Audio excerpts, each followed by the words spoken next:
तो hey guys, आप सबका स्वागत है हमारे इस नए वीडियो के अंदर। दोस्तों, जैसा कि आप जानते हो कि बिजनेस से रिलेटेड वीडियोस आपके लिए लेकर आता रहता हूं, तो फिर मैं आज आ गया हूं एक प्लांट के अंदर, जहां पे लेकर आया हूं ऐसा बिजनेस जिसमें आप महीने का 50 से 60 हज़ार 70 हज़ार रुपए बहुत ही इजीली कमा सकते हो और बहुत ही छोटे इन्वेस्टमेंट में, मतलब 2 से 5 लाख के इन्वेस्टमेंट में आप आराम से कमा सकते हो। और ये एक ऐसा बिजनेस है जिसको आप सीजन में तो पूछो ही मत, मैं ऑफ सीजन की बात कर रहा हूं। आप सीजन हो या ऑफ सीजन हो, ये पूरा सालों भर चलने वाला बिजनेस है, 12 महीने चलने वाला बिजनेस है। थोड़ा सा क्या है कि गर्मी के टाइम पे इसका पीक का सीजन होता है। आप मेरे पीछे देखकर समझ ही गए होंगे कि मैं किस बिजनेस की बात कर रहा हूं। तो दोस्तों, आज मैं आया हूं 20 लीटर जार का प्लांट के अंदर, वाटर प्यूरिफायर प्लांट के अंदर, जहां पे मैं आज बताने वाला हूं कि 20 लीटर जार का प्यूरिफायर लगा के, छोटा सा प्लांट लगा के आप किस तरीके से बिजनेस चालू कर सकते हो और 20 से 40 हज़ार 60 हज़ार रुपए महीने आराम से कमा सकते हो। तो मैं आज आया हूं प्लांट के अंदर। इस प्लांट का नाम है स्वीट वाटर। तो मैं आपको मिलवाने वाला हूं इस प्लांट के ऑनर से और हम बात करेंगे कि आखिर इस प्लांट को, इतना प्लांट लगाने के लिए हमें कितना इन्वेस्टमेंट लगता है, क्या क्या प्रोसेस लगता है। तो चलिए मिलवाते हैं आपको मनीष जी से, जो स्वीट वाटर प्लांट के ऑनर है। मनीष जी, कैसे हैं? ठीक है, आप बताइए। बढ़िया बढ़िया। तो ये हैं इस प्लांट के ऑनर जिन्होंने ये सेटअप लगाया है। और मैं आपको बता दूं तो ये टीचिंग प्रोफेशन में भी है और साइड से इन्होंने ये साइड बिजनेस समझ सकते हो, इन्होंने लगा रखा है और इन्होंने अपने स्टाफ वगैरह रखे हैं, वो हैंडल कर रहे हैं और साइड बिजनेस अर्निंग अच्छा हो रहा है। तो आज हम जानेंगे मनीष जी से इस बिजनेस को किस तरीके से लगा सकते हैं, कितना इन्वेस्टमेंट लगता है लगाने के लिए, और इस बिजनेस को लगा के हम महीने में लगभग कितना कमा सकते हैं सीजन में और ऑफ सीजन में भी, क्योंकि ये बिजनेस 12 महीना चलने वाला है। तो चलिए मिलते हैं मनीष जी से और बात करते हैं इनसे कि आखिर इस प्लांट को लगाने के लिए क्या क्या प्रोसेस होता है और किस तरीके से चालू कर सकते हैं। तो मैं आपसे जानना चाहूँगा कि इस प्लांट को लगाने का आइडिया कहाँ से आया, सबसे पहले ये जानना चाहूँगा आपसे। देखिए, मैं अभी एक शहर से बिलोंग करता हूँ, ठीक है। तो बेसिकली ये बिज़नेस शहर के लोगों के लिए ज़्यादा बेहतर रहेगा, क्योंकि लोग शहर में पानी के पीने की काफ़ी समस्या है। यहाँ पे बहुत सारे फैक्ट्री वगैरह है, जिसकी वजह से यहाँ का जो पानी है काफ़ी दूषित हो चुका है। तो अचानक से मेरे माइंड में एक आइडिया है कि पानी की ज़रूरत जो लोगों को है उसे कैसे आसान बनाया जाए, ठीक है। जिसके लिए मैंने ये आइडिया मेरे मन में आया और ये मैंने ये काम स्टार्ट किया। मुझे स्टार्टिंग में बहुत सारी दिक्कतें आई इसको स्टार्ट करने से पहले, लेकिन मैंने फिर इसे आसानी से स्टार्ट कर लिया। कितना टाइम हुआ लगभग ओपन किए हुए? ये इसे स्टार्ट किए हुए 3-4 महीना हो गए हैं लगभग, और इसे मैंने लॉकडाउन के बाद स्टार्ट किया, क्योंकि लॉकडाउन में हम लोगों ने बहुत कुछ खोया है तो बहुत कुछ सीखा भी है इस वजह से। तो अब इस आपने सुना कि किस तरीके से इन्होंने स्टार्ट किया, कैसे आइडिया आया। तो अब हम जानते हैं कि इस प्लांट को लगाने के लिए इन्वेस्टमेंट क्या लगेगा, स्टार्टिंग में क्या क्या ज़रूरतें होती है, जगह कितनी लगेगी, और मशीन वगैरह अगर लेना हो तो क्या देखते हुए मशीन लेना चाहिए, क्योंकि मशीनें तो बहुत जगह पे मिलती है। तो हम जानते हैं कि इसमें आपको लगभग इस प्लांट को लगाने के लिए इन्वेस्टमेंट क्या लग गया और कैपेसिटी होता है इसका, तो कितने कैपेसिटी का आपका ये प्लांट है, तो मैं ये जानना चाहूँगा आपसे। ये मेरा जो प्लांट है ये 1500 प्रति घंटा लीटर पानी दे सकता है, ठीक है।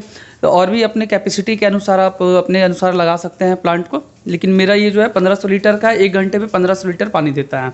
और इसका कॉस्ट जो होता है वो इसका क्वांटिटी के अकॉर्डिंग उसका कॉस्ट डिसाइड होता है। मीन्स जो प्लांट का कैपेसिटी है, इसका प्राइस भी कैपेसिटी के हिसाब से होता है जी। जैसे बहुत सारा मैंने देखा है कि प्लांट मिलता है वो 1000 लीटर पर आवर निकालता है और आपका 1500 लीटर पर आवर का है, तो इसका प्राइस जो भी होता है वो कैपेसिटी के हिसाब से आता है। अच्छा, ठीक है। तो अब इसके बारे में जानते हैं कि लगभग आपका 1500 कैपेसिटी है, तो लगभग इसका आप अगर प्राइस बता सके तो लगभग कितना लग जाता है इसका प्लांट लगाने के लिए? अराउंड 1.5 लाख। 1.5 लाख के आसपास लग जाता है। तो इसके साथ चिलर भी आता है जो पानी को ठंडा करता है, आपने शायद वो अभी नहीं लगाया है। तो चिलर को छोड़कर अलग से मशीन लगाया जाता है। चिलर का प्राइस मतलब अलग से लगेगा ना? जी। अच्छा, अगर इस पूरे प्लांट का अगर हम देखा जाए पूरा प्लांट का बजट, आपने जो भी सेटअप लगाया है, मशीन हो गया, आपका टंकी हो गया, स्टोरेज हो गया, फिर आपके जो जार हैं वो सब को लेके अगर एक लगभग बताया जाए तो कितना का इन्वेस्टमेंट आ जाता है इसमें? 7 से 8 लाख रुपए। अब बाकी आपका क्वांटिटी के अकॉर्डिंग, अगर आप जार अधिक लेते हैं या फिर आप ढेर सारी गाड़ियां रखते हैं, जैसे 2-3 गाड़ी रख रहे हैं आप, तो उसके अकॉर्डिंग आपका ये बढ़ते जाएगा, क्वांटिटी अमाउंट बढ़ जाएगा। तो ये 7 से 8 लाख रुपए जो है, ये आपने गाड़ी वगैरह सबको जोड़ के बताया है कि सिर्फ प्लांट का?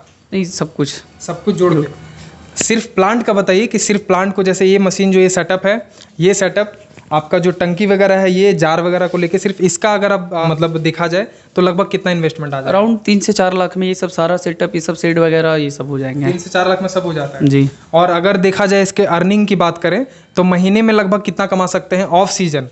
नॉर्मली ऑफ सीजन में कितना कमा सकते हैं और आपका जार का जो रेट होता है मार्केट में किस हिसाब से जाता है?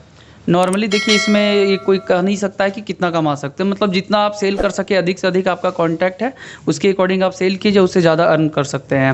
लेकिन इतना तो है कि आपका 20-30 हज़ार से ज़्यादा बेनिफिट होगा इसमें। मतलब अगर देखा जाए तो स्टाफ का खर्च, गाड़ी का खर्च, सब कुछ काट के 20-30 हज़ार रुपये महीने में आराम से आ जाएगा। या ऑफ सीजन की बात कर रहे हैं, अगर सीजन में देखा जाए तो सीजन में कितना कमा सकते हैं? सीजन में वही 20-30 हज़ार से ज़्यादा हो जाएगा। फिर तो कह सकते हैं कि ये जस्ट डबल हो जाएगा, मतलब 50-60 क्रॉस कर सकता है सारा खर्च वगैरह काट तो के। सारा मैनेजमेंट पे होता है, और मीन्स जितना जार अधिक से अधिक आप बेच सकते हैं वो उसके अकॉर्डिंग आपका प्रॉफिट बढ़ता चला जाएगा। पर जार जो आपका चार्ज होता है, जैसे जार 2 तरीके का होता है, तो इस जार से और उस जार में मतलब क्या फ़र्क है और इसका रेट क्या होता है दोनों का, ये जानना चाहिए। इसमें जो ये जो जार है इसमें नॉर्मल पानी हटती है। अच्छा, ये वाला नॉर्मल जार पानी रखी जाती है, और इसमें चिल्ड वाटर को रखा जाता है। इसमें यह है कि 24 आवर तक चिल्ड रहता है पानी हम लोगों का इसमें। इस वजह से इस जार का यूज़ किया जाता है। तो मार्केट में जब इसमें हम 1 जार पानी देते हैं तो इसका क्या प्राइस होता है, किस प्राइस पे आप देते हैं मार्केट में इसको? ये डिस्टेंस के अकॉर्डिंग इसका हम लोग प्राइस सेट किए हुए हैं। जैसे ज़्यादा डिस्टेंस पे है तो ज़्यादा हाई, मतलब 30 रुपये तक इसका प्राइस है अभी। और 25 अगर नज़दीक में है, पास में है, मेरा डिस्टेंस कम है प्लांट से, तो उसमें 25 या 20 में भी हम लोग सेल कर देते हैं। दोस्तों जैसा कि आप समझ सकते होंगे कि अभी इन्होंने बोला कि प्राइस इसका जो जार का जो है वो डिस्टेंस पे मैटर करता है, मतलब कि हम इसका डिलीवरी कितने दूर कर रहे हैं, कितने किलोमीटर मतलब आने जाने का पड़ रहा है, उसके हिसाब से रेट रखते हैं। तो आप एक रेडियस तय कर सकते हैं अपने एरिया में कि 5 किलोमीटर के अंदर मेरा रेट ये होगा, 5 किलोमीटर से अगर ज़्यादा दूर जाता है तो इस जार का रेट ये होगा। आप अगर सीधा सीधा अनुमान लगाएं कि अगर 30 रुपये 1 जार का रेट है, ठीक है, आपका इसके अंदर इन्वेस्टमेंट लगभग मान के चले तो खर्च कितना आ जाता होगा इसका? इसमें देखिए पानी तो बोरिंग से आता है, तो घर में भी हम लोगों का निकल जाता है। बस वो जो प्यूरीफाई करने का लग रहा है, मेरा बिजली बिल वगैरह लग रहा है, गाड़ी का स्टाफ का लग रहा है, और जो डीजल वगैरह का जो गाड़ी पहुंचाती है उसका जो खर्च है वही सब बैठता है इस पर। तो सिंपल सी बात है दोस्तों कि यहाँ पे कोई रॉ मटेरियल, आपका रॉ मटेरियल का कोई चार्ज नहीं, क्योंकि रॉ मटेरियल के नाम पे आपका पानी है, जो कि आपके घर में अगर पहले से बोरिंग है तो उसको भी कराने की ज़रूरत नहीं है, और अगर नहीं है तो आपको बोरिंग कराना पड़ेगा। और पानी आपको एक बार आप बोरिंग कराओगे life time free of cost मिलता रहेगा। तो चार्ज और मतलब बोल सकते हैं कि जो हमारा इन्वेस्टमेंट है वो हमारा जाता है आपका प्यूरीफाई करने के ऊपर, जो बिजली का खर्च होता है, या फिर जो इसके अंदर फिल्टर का कुछ कुछ पार्ट्स जो टाइम टू टाइम चेंज करना पड़ता है, और जो हमारे स्टाफ का खर्च होता है, जो यहाँ पे हमारे वर्कर्स काम करते हैं, और साथ ही साथ फिर जो हमारा गाड़ी डिलीवरी करने के लिए जाता है तो उस पर जो डीजल का खर्च आता है या पेट्रोल का जो भी गाड़ी हो, तो वो सारा इन्वेस्टमेंट आता है। लगभग आप मान के चले कि अगर 30 रुपये का हम 1 जार बेचते हैं तो लगभग अगर 100 जार अगर आप एक दिन में बेचते हो तो आपका सीधा सीधा 3,000 रुपये आता है एक दिन का, है ना। 3,000 रुपये अगर आएगा तो उसमें से अगर हम खर्च वगैरह काटे तो एक दिन का 3,000, अगर हम 100 जार अगर डिलीवर करते हैं तो 3,000 में से प्रॉफिट कितना बच जाएगा, मार्जिन कितना आ जाएगा उसमें अपना देखिए जितना खर्च होता है वो अभी जैसे कि पहले बतलाया कि अपना एरिया जिस हिसाब से वो अगर ज़्यादा दूर तक डिलीवर कर रहा है तो उसमें हमारा प्रॉफिट जो होता है कम बचता है, और अगर पास में है तो हम लोग प्रॉफिट अपना ज़्यादा बचा सकते हैं। लेकिन फिर भी अगर देखा जाए तो एक दिन का अगर 3,000 रुपये होता है, और अगर हम महीने का अगर सिर्फ 100 जार अगर डेली करते हैं 30 रुपये पर पीस के हिसाब से, तो अगर हम एक दिन का 3,000 कर रहे हैं तो महीने का ये आपका हो जाता है 90,000। 90,000 अगर हो जाता है महीने का, तो अगर इसमें सारा सैलरी वगैरह सब कुछ अगर काट दिया जाए तो मुझे लगता है कि 40,000 सैलरी और वो सब काट के 50,000 रुपये आपका 50 से 60,000 रुपये आराम से बच सकता है जी। तो 50 से 60,000 रुपये बेनिफिट आराम से कमाया जा सकता है। तो दोस्तों ये बहुत ही बड़ा इन्वेस्टमेंट नहीं है, बहुत ही छोटा इन्वेस्टमेंट है। तो प्लांट देख लिया है मैंने, आपको एक बार फिर से मैं दिखा दूं। तो दोस्तों देख सकते हो आप यहाँ पे ये मोटर लगा हुआ है। तो ये मोटर जो है सबसे पहले ये पानी को खींचता है और इस सिलेंडर के अंदर पानी को मूव करता है, इस सिलेंडर के अंदर पुश करता है। उसके बाद फिर इस वाले सिलेंडर से इसमें आता है पानी, और यहाँ से फिर फिल्टर लगे हुए हैं, यहाँ पे मेमोरेंडम लगा हुआ है, यहाँ से प्रोसेस होके फिर पानी जाता है हमारे टंकी की तरफ। ये जो टैंक लगा है ये है हमारा नॉर्मल पानी जो बोरिंग से आता है, फिर वहाँ से उस पाइप के ज़रिए वो मोटर खींच के फिर फिल्टर में प्रोसेस होता है, फिर प्रोसेस होके वो जो पाइप दिख रहा है उस पाइप के ज़रिए इस वाले टंकी में आता है। और यहाँ पे इन दोनों में टंकी में हमारा ये होता है फिल्टर पानी, प्यूरिफाइड पानी, जो फिर हम इन सारे जार के अंदर भर के और फिर डिलीवर करते हैं। तो देख सकते हो किस तरीके से जार यहाँ पे रखा हुआ है। जार 2 तरीके का होता है कि नॉर्मल हो गया और एक ये हो गया चिल्ड वाटर रखने के लिए। तो आपको ये प्रोसेस उम्मीद करता हूँ आपको समझ में आ गया होगा।